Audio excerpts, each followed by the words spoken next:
दोस्तों हमारी रोजमर्रा की जिंदगी में हम लोग बहुत सी स्पेशल चीजें ये सोच के खाते हैं कि उन्हें खाने से हमें मजा तो आएगा ही आएगा, साथ में पोषण भी मिलेगा, ताकत भी मिलेगी। और ये सोच गलत बिल्कुल भी नहीं है। परंतु क्या होता है, इनमें से बहुत सी चीजें ऐसी होती हैं जो पोषण तो देती होंगी, ताकत तो देती होंगी, परंतु हमारे लाइफस्टाइल के हिसाब से साथ में बहुत सी चीजें ऐसी भी लेके आ जाती हैं जो बहुत सी बीमारियों का कारण बनती है और इवन हमारे लिए घातक तक साबित हो जाती हैं। तो फिर तो वही काम हो गया कि जी, गढ़ आया पर सिंह गया। आपने शिवाजी महाराज जी की वो कहानी सुनी होगी जिसमें शिवाजी महाराज जी के किले पे मुगलों ने कब्जा कर लिया होता है और वहां पे वो लड़ने के लिए अपना एक स्पेशल तानाजी नाम के उनके दोस्त होते हैं, उनको भेज देते हैं। तानाजी बहुत ही वीर पुरुष थे, तो इसलिए उनका नाम उन्होंने सिंह रखा हुआ था, शेर रखा हुआ था। तो वो उस लड़ाई को जीत तो लेते हैं, मुगलों को मार के भगा तो देते हैं, परंतु खुद वीरगति को प्राप्त हो जाते हैं। तो जो संदेश लेके उनके पास, शिवाजी जी के पास बंदा आता है बुद्धिमान, वो बोलता है, शिवाजी महाराज गढ़ तो आ गया परंतु सिंह चला गया। तो वैसा अगर खाने में भी होने लग जाए कि खाना हम लोगों ने खा लिया, ताकत तो आ गई परंतु जान चली जाएगी, तो वो कहीं पे भी फायदे का सौदा नहीं है। तो आज के इस वीडियो में हम 4 चीजें ऐसी बताएंगे जो हम लोग रोजमर्रा की जिंदगी में लेते रहते हैं। तो अगर उनको थोड़ा सा स्मार्टली लिया जाए, थोड़ा लिमिट में लिया जाए, तो वो चीजें ताकत दे देंगी और जो नुकसान उनसे होना होगा वो नहीं होगा। तो इस लिस्ट में पहली चीज आती है फुल फैट डेयरी, दूध या दूध से बने हुए ऐसे पदार्थ जिनमें से फैट को नहीं निकाला गया हो। तो वो फैट जो होती है वो सैचुरेटेड फैट होती है, वो खून के अंदर कोलेस्ट्रॉल को बढ़ाती है, बुरे वाली चर्बी को बढ़ाती है।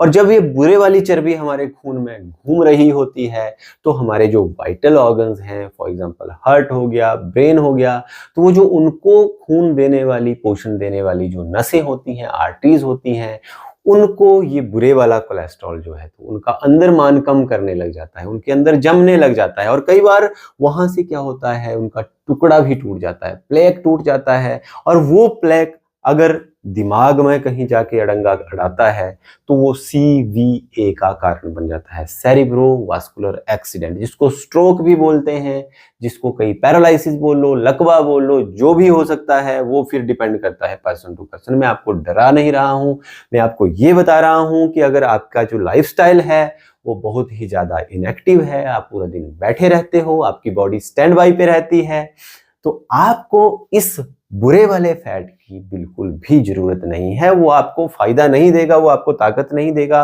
वो हो सकता है CVA का कारण बने। साथ में अगर मान लिया वही जो जैसे ज्यादा कोलेस्ट्रॉल खून में घूम रहा है, बुरे वाली चर्बी खून में घूम रही है, तो अगर वो हार्ट वाली आर्टरी में अगर कहीं वैसी ही ब्लॉकेज पैदा करती है तो वहां पे भी वो CVA कॉज करेगी, कार्डियोवास्कुलर एक्सीडेंट्स कॉज कर सकती है, हार्ट अटैक कर सकती है और एकदम सडन मृत्यु हो सकती है। तो देखिए, इसके लिए भी हमारे पास सॉल्यूशन है। इसके लिए क्या सॉल्यूशन है?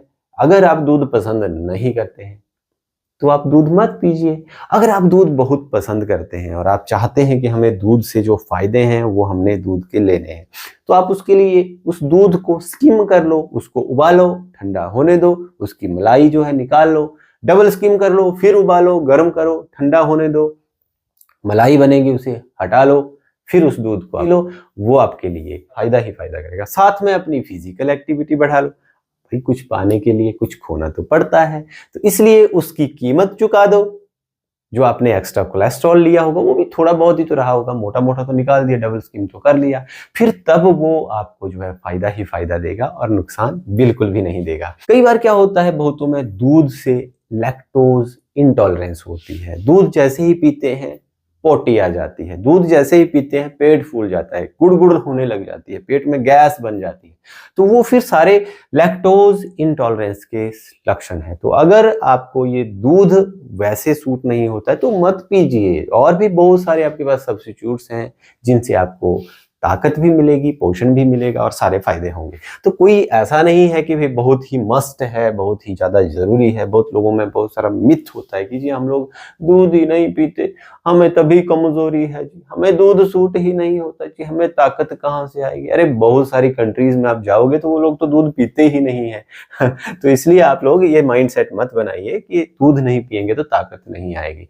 हाँ, अगर आप लोग बहुत ज़्यादा पसंद दूध को करते हैं और आपको सूट होता है तो आप लोग ले सकते हैं, परंतु लॉन्ग टर्म में इस चीज़ से बचने के लिए आप उसको स्किम ज़रूर कर लो, ठीक है? तो ये ध्यान रखें। अब रही बात और भी जैसे दूध के प्रोडक्ट्स होते हैं, जैसे जो मक्खन हो गया, घी हो गया, तो वो तो फिर डायरेक्ट ही फैट्स हो गए। तो अगर उनको आपने खाना है तो आप फिजिकली एक्टिव रहिए, आप उनको भी थोड़ा-थोड़ा करके खा सकते हैं। ऐसा कुछ नहीं है कि इतनी ज़्यादा भयानक चीज़ नहीं है।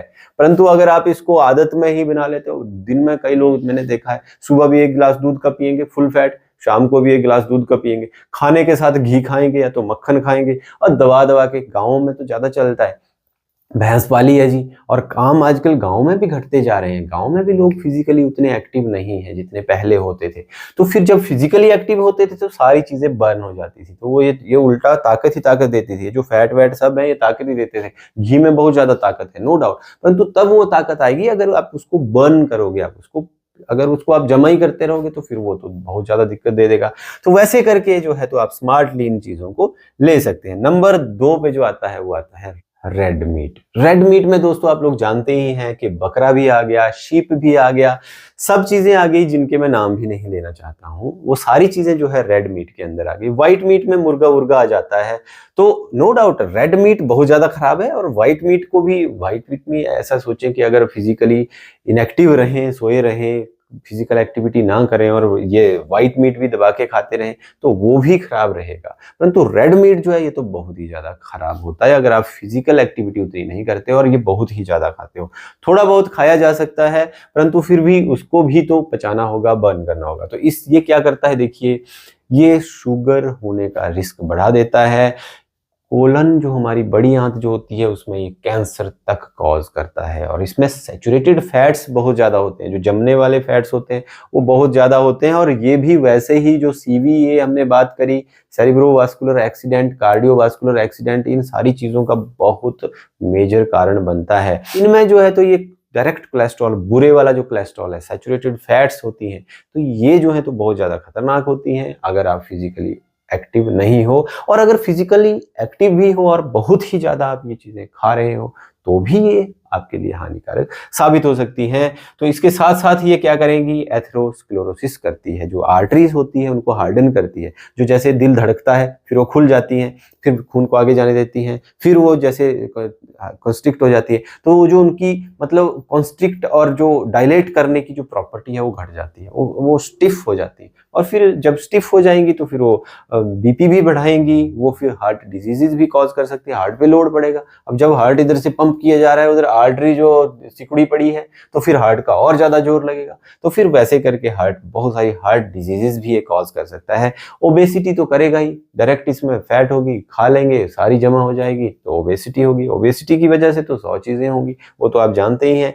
तो जो हमारे प्रिमिटिव जो हमारा मैन था, आज से मान लिया 1000 साल पीछे जाएं तो वो लोग नो डाउट ये चीजें खाते थे, परंतु वो फिजिकली इतने एक्टिव थे कि वो ये पालते कम थे और शिकार ज्यादा करते थे। जो शिकार करते थे, वो जो शिकार मार के लेके आते थे, तो वो जो चीजें होती थी वो खुद उनमें फैट नहीं होता था, क्योंकि वो सर्वाइवल ऑफ द फिटेस्ट के चक्कर में वो सारी लीन मीट ही होते थे। अगर कोई फैट होता तो वो तो फिर बेचारा भाग ही नहीं पाता जंगल में, तो वो चीज बच नहीं पाती थी। तो एक तो जिस चीज को मार के लाते थे उसमें फैट कम होता था, और दूसरे जो उसको मारते थे तो उनको शिकार पे जाते हुए उनकी फिजिकल एक्टिविटी इतनी ज्यादा होती थी कि वो इतने कैपेबल होते थे कि वो कम से कम स्मार्ट जो उनके वेपन्स थे, अब आज की डेट में तो इतने स्मार्ट वेपन्स हैं कि सीधा शूट करो और आसानी से, कोई फिजिकल एक्टिविटी नहीं होगी। उस टाइम तो वो भाले से या किसी ऐसी चीज से जिसमें उनको दौड़ दौड़ के उनको मारना पड़ता, तो उस संघर्ष में ही उनकी जो नेगेटिव चीजें उनको उससे मिलनी थी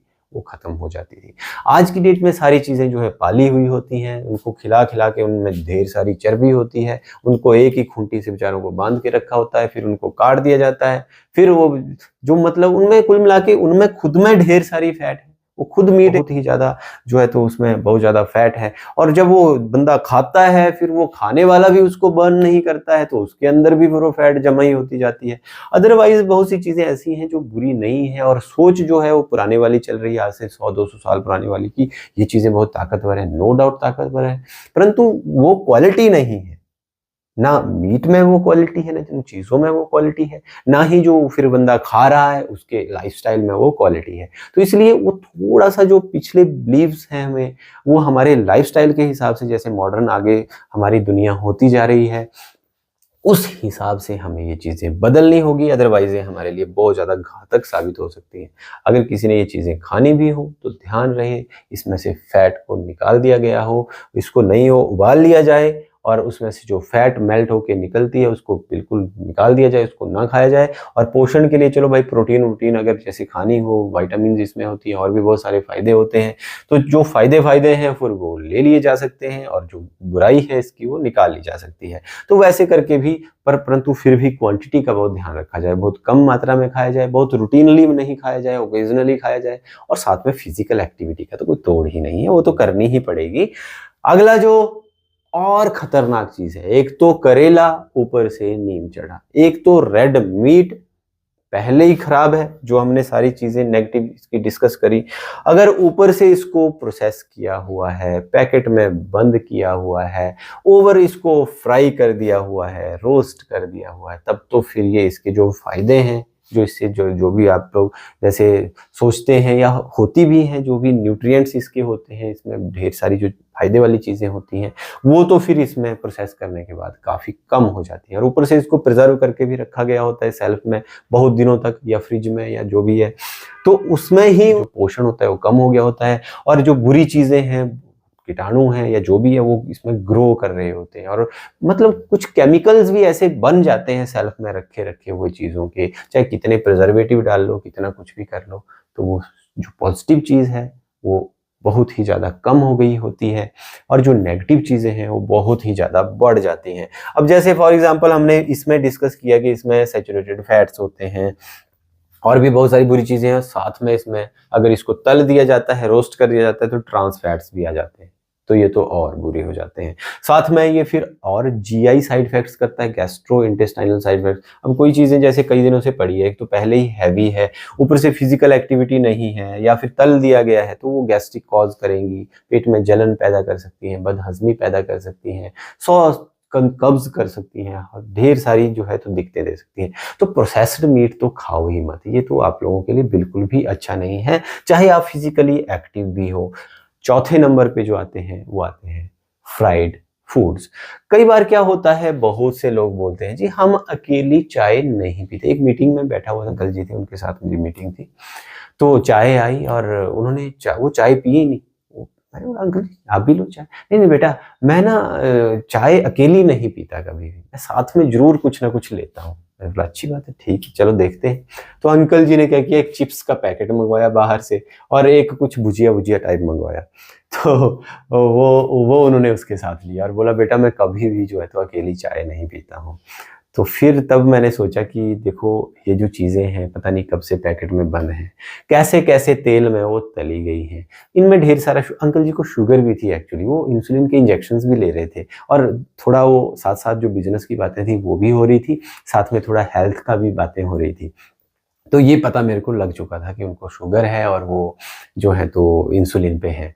तो फिर वो उन्होंने 2 पैकेट खा लिए, साथ में चाय पी ली, तो फिर ऐसे तो फिर वो फ़ायदा तो बहुत ही कम होगा, नुकसान बहुत ज़्यादा होगा। उससे तो अकेली चाय पी लेते तो ज़्यादा अच्छा होता। चलो चाय को अकेला हम लोग कई बार बोलते हैं जी अकेली चाय मत पियो, कि वो अकेली जो होती है खाली पेट में गैस्ट्रिक कर देती है। तो इसलिए साथ में अगर कोई चीज़ हो, वो भी हेल्दी चीज़ हो, ऐसा नहीं कि कुछ भी हो कि जो भी ईज़िली अवेलेबल कचरा दुकानों में मिल जाता है हमारी में, और फटाफट वो पैकेट खोला और खा लिया। तो इनमें तो ढेर सारे, देखो क्या-क्या होता है, इनमें ढेर सारी ट्रांस फैट्स होती हैं। क्योंकि बहुत सी चीज़ें इनमें से ऐसी होती हैं जो तली होती हैं। अब वो ऐसा तो होगा नहीं कि बार-बार उस तेल को फिर अगले दिन वो नया लेंगे। वो पुराने ही तेल में दोबारा नया तेल डालेंगे और उसी में फिर दोबारा तल देंगे। तो ढेर सारी जो है तो ट्रांस फैट्स होंगी। सैचुरेटेड फैट्स भी हो सकती हैं, पता नहीं क्या-क्या यूज़ करते हैं, ठीक है? शुगर्स तो इनमें होती ही होती हैं, टेस्टी बनाने के लिए शुगर्स तो इनमें होती होती हैं और ढेर सारे इनमें और भी प्रिजर्वेटिव्स, केमिकल्स, पता नहीं क्या-क्या होता है। और सबसे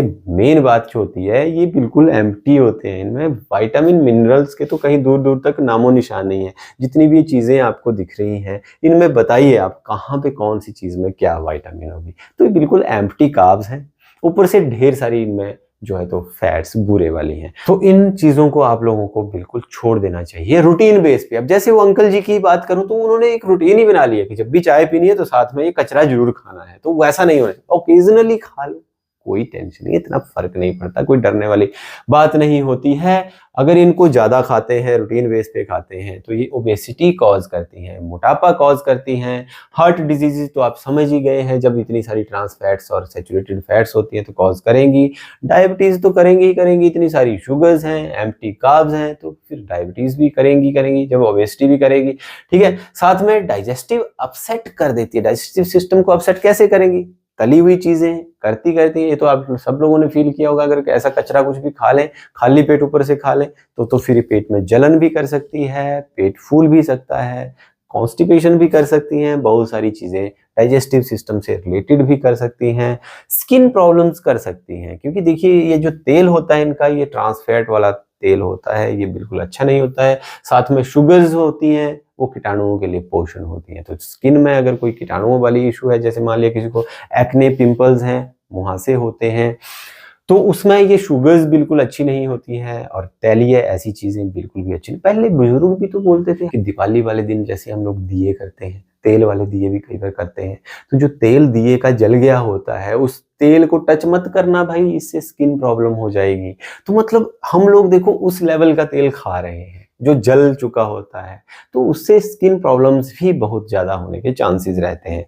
साथ में स्ट्रोक तो करती ही है कॉज, जब इनमें जो है ट्रांस फैट्स हैं, सैचुरेटेड फैट्स हैं, तो वो जो सारी चीजें हमने जो इनसे रिलेटेड बातें करी, कार्डियोवास्कुलर एक्सीडेंट, सेरिब्रोवास्कुलर एक्सीडेंट, इस लेवल तक की ये चीजें प्रॉब्लम दे सकती है अगर इनको रेगुलर बेसिस पे खाया जाए और इनको बर्न नहीं किया जाए, फिजिकली एक्टिव नहीं हुआ जाए। दोस्तों ये सारी चीजें मैं आपको डराने के लिए नहीं बोलता हूँ, मैं बस इतना बोलता हूँ कि आप इन चीजों को लिमिट कर दो, रूटीन में मत खाओ, अपने लाइफस्टाइल में से हटा दो। ओकेजनली आप लोग इनको एंजॉय कर सकते हो। जुड़े रहिए हमारे साथ, लाइक कीजिए इस वीडियो को, शेयर कीजिए अगर कोई इन चीजों को बहुत ज्यादा खाता है। बहुत बहुत धन्यवाद।